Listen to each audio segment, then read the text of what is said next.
आप सभी को मेरा नमस्कार। मैं विकास शर्मा, ज्योतिषाचार्य। आज मैं बात करूंगा 4 ग्रहों के बारे में जो प्राकृतिक रूप से नेचुरल मैलेफिक प्लैनेट कहलाते हैं, यानी अशुभ ग्रह कहलाते हैं। ये आपकी कुंडली, आपके लगन के अनुसार चाहे कितने भी आ, अच्छे हो जाए, लेकिन क्योंकि इनकी प्रकृति जो है मैलेफिक है, अशुभ है, तो कुछ ना कुछ अशुभता ये देके जाते हैं कुंडली के अंदर, क्योंकि इनका स्वभाव है। नेचर कभी जैसे किसी की बदलती नहीं, उसी तरह ग्रह की जो नेचर होती है, उस नेचर के अनुसार, उस स्वभाव के अनुसार वो अपना फल प्रदान करते हैं। जैसे मंगल है, मंगल जो है युद्ध का ग्रह है और उत्तेजना का ग्रह है, क्रोध का है, आवेश का है, और मंगल अग्नि है।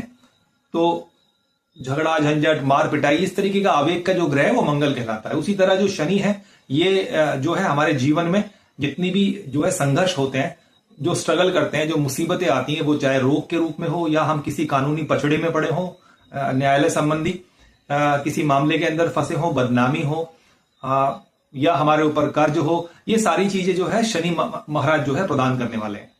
उसी तरह जो है राहु और केतु, राहु केतु जो है ज्यादातर हमारी मानसिक अवस्था के ऊपर प्रभाव डालते हैं। राहु का प्रभाव अधिकतर जो है 99% मानसिक होता है, और ये शनि की तरह कार्य करता है। जीवन में अचानक से होने वाली जो घटनाएं होती हैं, व्यक्ति उन्माद में आ सकता है, आवेग में आ सकता है और डिप्रेशन में जा सकता है, अगर ये राहु महाराज जो है प्रदान करने काम करते हैं और इल्यूजन क्रिएट करते हैं हमारे जीवन के अंदर। जो नहीं होता है उसकी तरफ हमारा ध्यान भटकाते हैं और हमको हमेशा गलत रास्ते की ओर ले जाते हैं, अगर राहु अशुभ होकर बैठा है तो। और उसी तरह केतु है, केतु के अंदर क्योंकि ब्रेन नहीं है, इसलिए केतु जो है जीवन के अंदर दुर्घटनाएं देने का कार्य करता है। व्यक्ति के साथ अचानक से होने वाली जो घटनाएं, दुर्घटनाएं हैं, वो केतु देते हैं। केतु एक्सीडेंट के कारक कहलाते हैं। अब ये चारों ग्रहों का एक अमुक वर्ष के अंदर बहुत प्रभाव होता है। जैसे मंगल की बात करूं तो मंगल का जो प्रभाव होता है वो 28वें वर्ष में बहुत अधिक होता है। मंगल अगर आपकी कुंडली में अशुभ होकर बैठा है तो 28वां वर्ष जो है बहुत ध्यान से देखने का होता है। उसी तरह शनि का जो प्रभाव होता है वो 36वां वर्ष बहुत ज्यादा इंपॉर्टेंट होता है आपके जीवन का।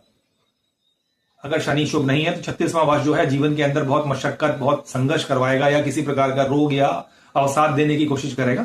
उसी तरह राहु का जो वर्ष है वो 42वां है। राहु जो है भटकाते हैं, मानसिक वेदना देते हैं और कई बार अनजाना भय देते हैं राहु। उसी तरह केतु का जो वर्ष है वो 48वां है, 48 जो ईयर्स है आपके जीवन का।